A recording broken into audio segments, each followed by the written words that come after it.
Welcome to the Korea Pro Podcast, your weekly guide to understanding the most pressing and complicated developments shaping South Korea.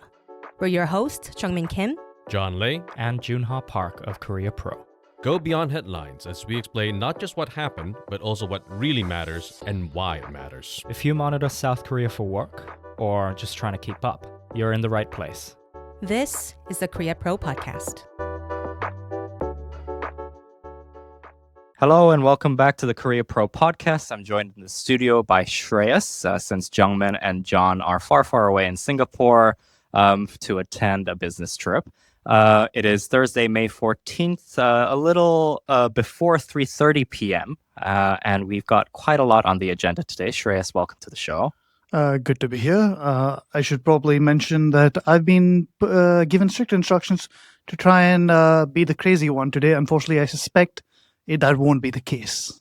Moving straight in, South Korea's foreign ministry gave us an update that it believes Iran is the most likely actor behind last week's attack on the South Korean cargo vessel HMM Namu in the Strait of Hormuz, though these officials do say that they are still gathering evidence before making a formal accusation. Yeah, it seems that in their own words, they're still looking for a smoking gun to tie Iran to the attack before they essentially escalate their response in diplomatic terms. So at the moment, still a long way to go, but they seem to be heading toward that conclusion where they've said it's very unlikely that a non-Iranian actor is involved. Right. So just to directly quote them, they said, "We cannot yet rule out the possibility of an attack by another party besides Iran. However, logically speaking, that seems improbable. Furthermore, there were no reports of pirate activity in the area." Yeah, clearly still trying to take a diplomatic stance, while at the same time making it fairly evident where they think the blame lies. Yeah, because earlier this week, it was last weekend actually, on Sunday night, I think it was at 7 p.m. or 8 p.m. when the first news broke out from the South Korean Foreign Ministry that held an emergency press conference. They were saying that the vessel Namu was struck by two unidentified flying objects. Yes. While anchored near the UAE on May 4th. Yeah, which was, again, interesting phrasing. Again, they didn't really want to say, oh, it's definitely a missile, it's definitely a drone or anything like that.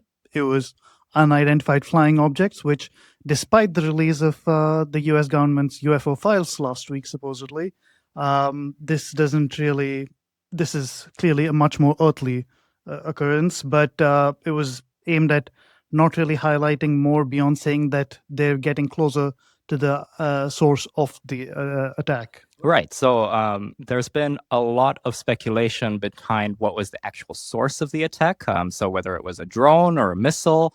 But it does emphasize the South Korean Foreign Ministry did reveal the two unidentified flying objects.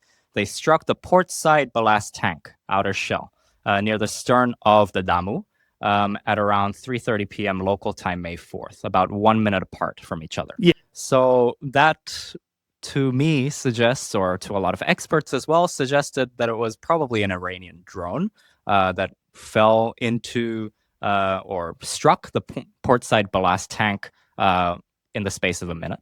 I mean, from what we can see, they also released photos of the incident, of course, and the very short time frame, as well as the very contained area of damage, certainly suggests that it was a highly targeted strike. And so it wasn't some accident. It was very clearly something that was aimed at a particular point on the ship, or at least that's what experts can make out from the photos and the timing that we've seen. Now, again, going back to what you said, drones certainly would be one possible avenue. But as we were discussing earlier before the podcast, South Korea's National Security Advisor Wee Sung-lak is also considering the theory that it could be a missile. Right. Yeah. So he did say that there's a slight likelihood that it could be a missile more than a drone. But at the same time, so South Korea has remained quite cautious about blaming a specific country, regardless of how many fingers are pointing towards Iran. I believe just after the press conference or during the press conference, the Iranian ambassador to Seoul, he was Well, he was called to the foreign ministry. They didn't really use the word summoned, but it did look to a lot of people like it was a formal summoning. Yes, and they did also in the version from the South Korean Foreign Ministry was mostly that they summoned someone from a relevant country, whereas Right. South Korean media And they immediately did explained report the results. Right. which we know from past experience that this is usually a sign that they already have something, but they don't want to really specifically pinpoint Iran at this stage. But certainly looks like they've gathered enough evidence at this point that they're willing to at least cautiously say Iran is behind it, even if they're not willing to specify at this stage.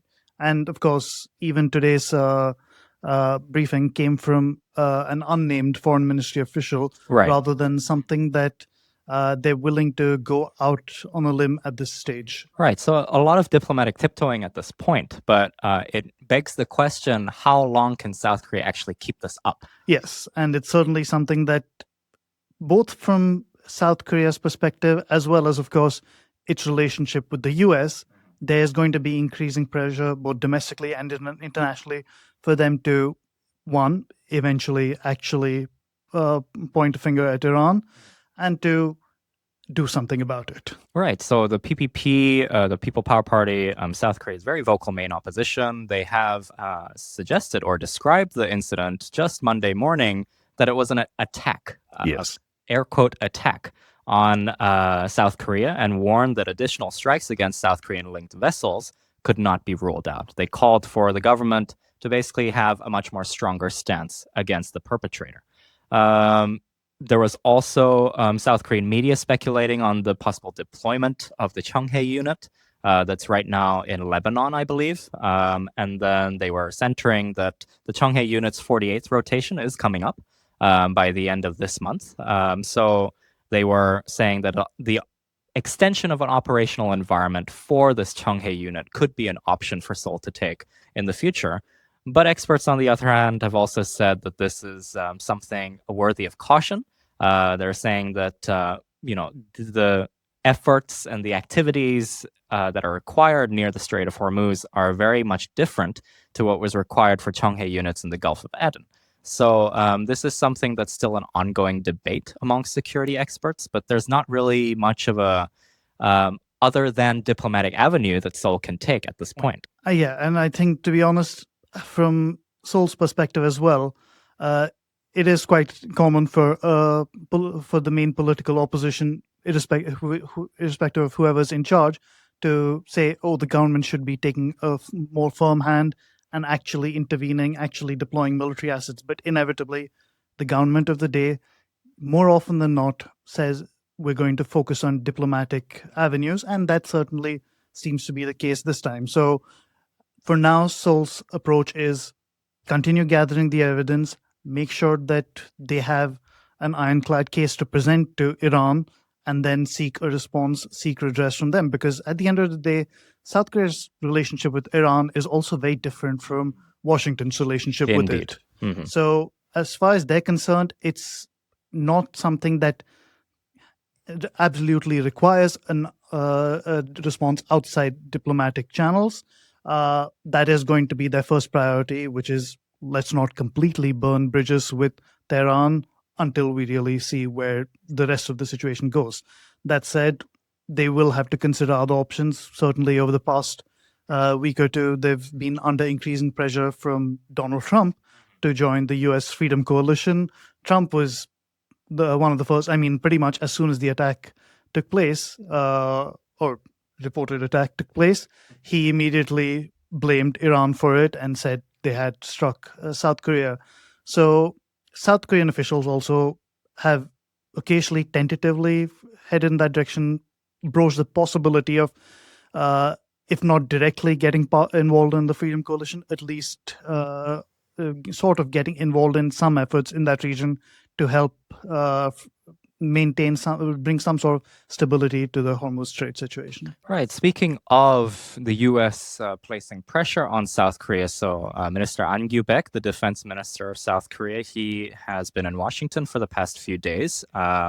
for talks with Pete Hegseth, the Secretary of Defense, basically, and he told local correspondents at the South Korean embassy in Washington that regarding the resumption of transit through the Strait of Hormuz, that South Korea has told the U.S. up to this level that South Korea will participate as a responsible member of the international community and consider ways to contribute step by step. So a phased approach was what he said. He didn't specify, though. Exactly. And I think that's perhaps where, as far as South Korea is willing to go for now, at least on the record.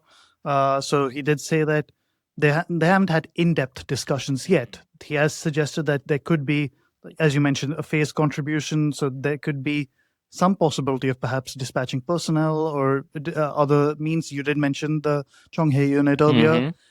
Those are things that perhaps will be left to close discussions behind closed doors. Right. But for South Korea, there are a lot of other considerations as well, including generally South Korea tries to avoid getting involved in foreign disputes. That's partly for international diplomatic considerations, but also partly about how South Korea operates in general.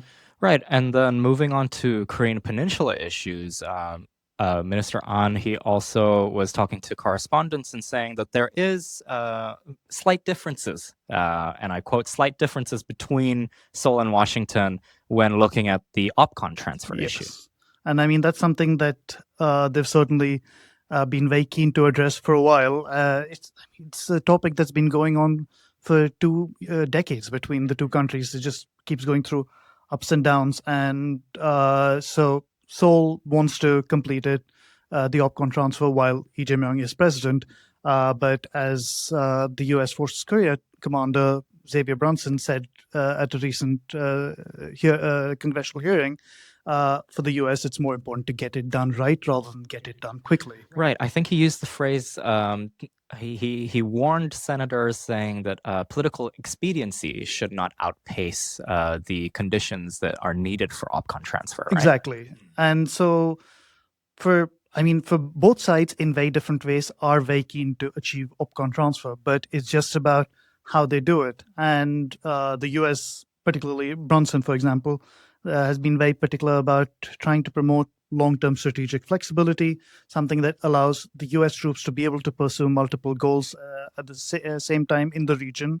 And at the same time, President Lee Jae Myung has been very keen to promote self-reliant defense, which is something that many progressive administrations in the past have also pushed for. Right. But under Lee Jae Myung did that too. Yes. Yeah. And Lee Jae Myung seems very keen to achieve this within his term.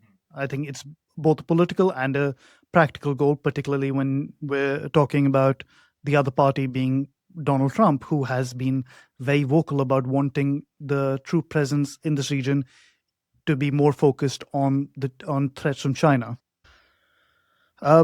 So while we're talking about Trump and China, of course, while a lot of our focus tends to be on their adversarial relationship, as we speak, Trump and Xi Jinping are holding talks in Beijing. That's true. Yeah, he was greeted by a nice little military procession. Yes, and of course, crowds of cheering kids, which Trump now wants to seemingly take. At least he seems to enjoy the idea that he could have a similar welcome back in the U.S. Well, let's see how that fares. So South Korean President Lee Jae Myung, he also, before the summit took place, Scott Bessent, the U.S. Treasury Secretary, and also the Chinese Vice Premier Hurley Feng was in Seoul to meet on the sidelines. Basically, Seoul was hosting high-level U.S. China trade negotiations ahead of the summit.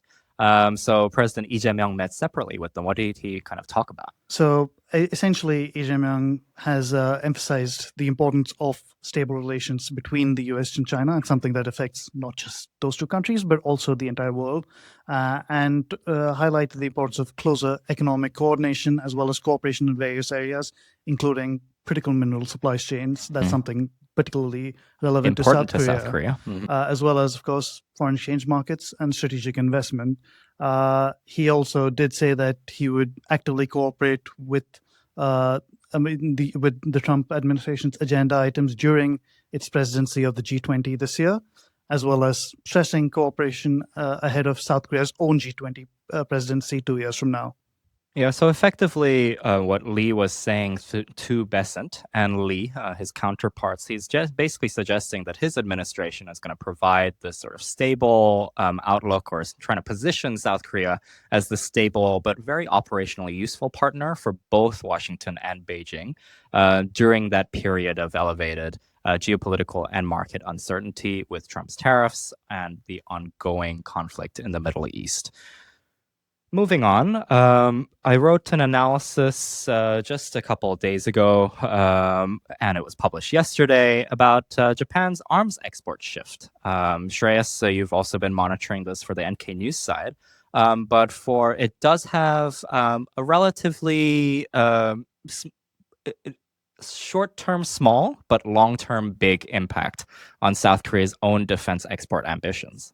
Yeah, and so just for the sake of our listeners, to explain, so the Japanese Prime Minister Sanae Takaichi's government recently announced that it is revising its guidelines, the three principles on the transfer of defense equipment and technology, which have been its long-held principles, essentially restricting the exports of arms and ammunition to other countries. That's something that Japan, based on its war-renouncing constitution, it has been very keen to avoid getting engaged in foreign conflicts or even supporting them with the provision of weapon systems.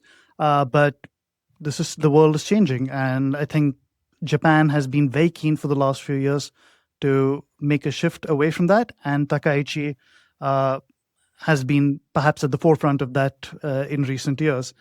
And so essentially, Takaichi didn't really spell out the specifics of how they're going to go about this, but said at the government's discretion, they're going to be more willing to export arms to willing markets elsewhere. And obviously, there are some countries where Japan has already made inroads diplomatically over the years, where perhaps South Korea has yet to really reach the same level of influence. Now, the big challenge, of course, is Japan doesn't have a particularly long history of exporting weapons because of these guidelines, right? Yeah. As opposed to South Korea. However, it certainly has a very, very well-developed military industry, mostly for self-defense until now. But the entire world knows that if Japanese arms are on the market, they would certainly like to get hold of them. Right. So, and we've seen that. Well, we've seen Japan kind of showing its new force on the stage with the, I think it was the Balikatan 2026 drills in the Philippines, when a Japanese surface-to-ship missile, the Type 88, was fired successfully, sinking a decommissioned ship during the drills. The Japanese defense minister, he also traveled to Indonesia, where they both agreed to deepen cooperation in defense equipment and technology. So there is sort of a market hunting that's going on with Japan to reach out to like-minded, or in this case, Southeast Asian like-minded countries, which South Korea has also been eyeing for its own defense market.